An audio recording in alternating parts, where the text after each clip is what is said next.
বন্ধুরা, সন্ধ্যাবেলায় বসে বসে আমার একদমই ভালো লাগছিল না। আমার বাইরে থেকে কিছু খেতে মন করছিল, তো আমার মাথায় একটা আইডিয়া এলো। আইডিয়াটা হলো আমার মামার মাথা খাওয়া। কিন্তু যেটা খেয়ে আমার মনও ভরেনি, পেটও ভরেনি। তাই মামাকে বললাম, প্লিজ মামা, আমাকে বাইরে থেকে কিছু খাইয়ে নিয়ে আনো। তো সে মতো মামা আমাকে নিয়ে বেরিয়ে পড়ে। কিছুক্ষণের মধ্যে আমরা বাজারও পৌঁছে যাই। কিন্তু বাজারে এসে তো আমরা অবাক হয়ে যাই, এটা বাজার না মেলা, কারণ দেখে তো পুরো মেলাই মনে হচ্ছিল। কি আর করা যায়, এখানে আমরা ফাস্ট ফুডের দোকানই খুঁজে পাচ্ছিলাম না। অনেক খোঁজার পর ফাইনালি আমরা একটা ফাস্ট ফুডের দোকান পাই। এখান থেকে আমরা আমাদের পছন্দ মতো খাবার অর্ডার করে দিই। কিন্তু মামা কি খেয়েছিল সেটা আমি ভিডিও করতে পারিনি, বাট আমি খেয়েছিলাম চিকেন চাউমিন। হ্যাঁ জানি, দেখতে খুব সুন্দর লাগছে না? এটা দেখতে যতটা সুন্দর, খেতেও কিন্তু ততটাই ভালো।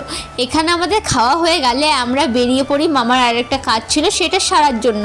কাজটা হলো শাড়ি কেনা। শাড়ি কেনার সময় আমি ভিডিও করতে পারিনি। তারপর আমরা চলে যাই ব্লাউজ কিনতে।